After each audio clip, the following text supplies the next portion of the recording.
بہت ضروری درخواست ایک دینا چاہتی ہوں اس بینچ کے سامنے، جو اس کیس کا پورا کچا چٹھا کھول کر قوم کے سامنے رکھ دے گا کہ یہ کیس کیسے بنایا گیا مجھ پر، اس کے پیچھے کیا تھا، کیا محرکات تھے، کون تھا اس کے پیچھے اور کیا کرنا چاہتا تھا اور کیسے وہ کامیاب ہوا۔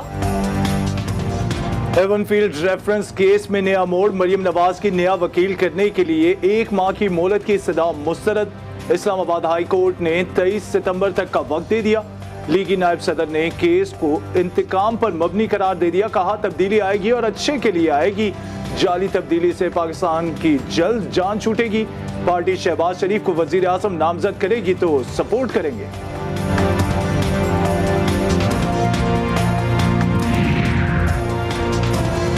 مریم نواز صحافیوں کے سوالات پر گھبرا گئیں۔ پیپلز پارٹی سے متعلق صحافی نے سوال کیا تو کہنے لگی آپ کے پاس پیپلز پارٹی کے علاوہ کوئی اور سوال ہے؟ چودھری نثار سے متعلق سوال پر نو کامنٹ کہہ دیا، بولی ان کے بیان کو اس قابل نہیں سمجھتی کہ اس پر بات کروں۔ مسلم لیگ نون عوام کو گمراہ نہیں کر سکتی، ہتھ کنڈوں کے پیچھے چھپنا شریف خاندان کا پرانا وتیرہ ہے۔ مریم نواز روزانہ کی بنیاد پر سماعت کی درخواست دیں۔ وزیر مملکت برائے اطلاعات فاروق حبیب کا چیلنج، کہا میم اور شین کی لڑائی میڈیا پر بھی سامنے آ گئی، شریف خاندان کے ڈھونگ کا سلسلہ بند ہونا چاہیے۔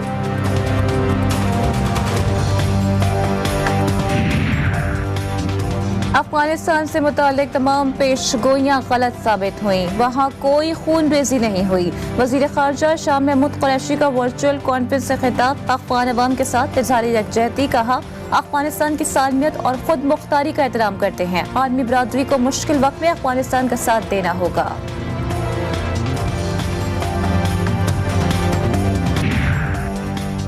بھارتی اعلی کار سابق افغان نائب صدر امر اللہ صالح پاکستان کا اصلی دشمن، بطور کمانڈر شمالی اتحاد امر اللہ صالح پاکستان کے خلاف ہرزہ سرائی کرتے رہے۔ امر اللہ صالح کبھی پاکستانی ہیلی کاپٹر کے فائرنگ کرنے کے دعوے کرتے ہوئے نظر آئے تو کبھی پاکستانی F-16 کی پنچ شیر پر گولہ باری کا رونا روتے رہے۔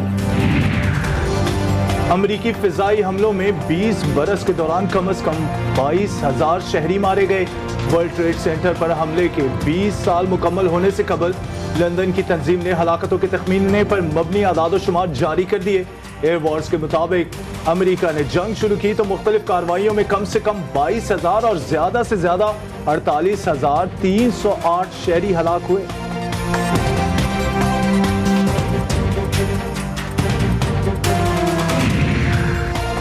پاکستان، ایران، چین اور روس طالبان سے متنازع معاملات پر بات کر رہے ہیں، یہ سمجھنے کی کوشش کر رہے ہیں کہ طالبان کیا کر رہے ہیں۔ امریکی صدر جو بائیڈن کا کہنا ہے افغان طالبان سے معاہدے کے لیے چاروں ممالک کام کر رہے ہیں۔ اپوزیشن لیڈر قومی اسمبلی سے خواجہ آصف کا ٹیلی فونک رابطہ، پیپلز پارٹی کی سیاسی ساکھ دیکھ کر بات کرنے کا مشورہ، کہا پارٹی مشاورت کے ساتھ حالات کے مطابق فیصلے کریں، شہباز شریف کا جلد پارٹی اجلاس بلانے کا عندیہ۔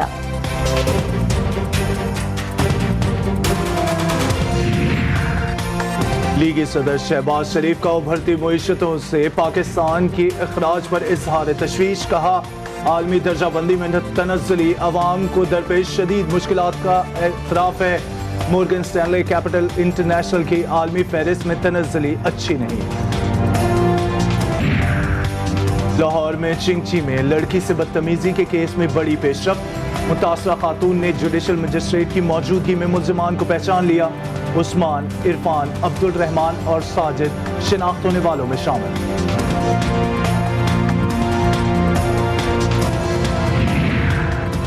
جرائم کی روک تھام کے لیے اقدامات کریں گے، ہراسگی کے واقعات میں فوری قانون حرکت میں آئے گا، زیادتی کیس کے مجرمان کو فوری سزا دی جائے گی۔ پنجاب پولیس کے نئے سربراہ نے واضح کر دیا، کہا قبضہ گروپ کی معاونت کرنے والے کسی پولیس افسر کو معاف نہیں کیا جائے گا، سینئر اور جونیئر پولیس افسران میں فاصلہ کم کیا جائے گا۔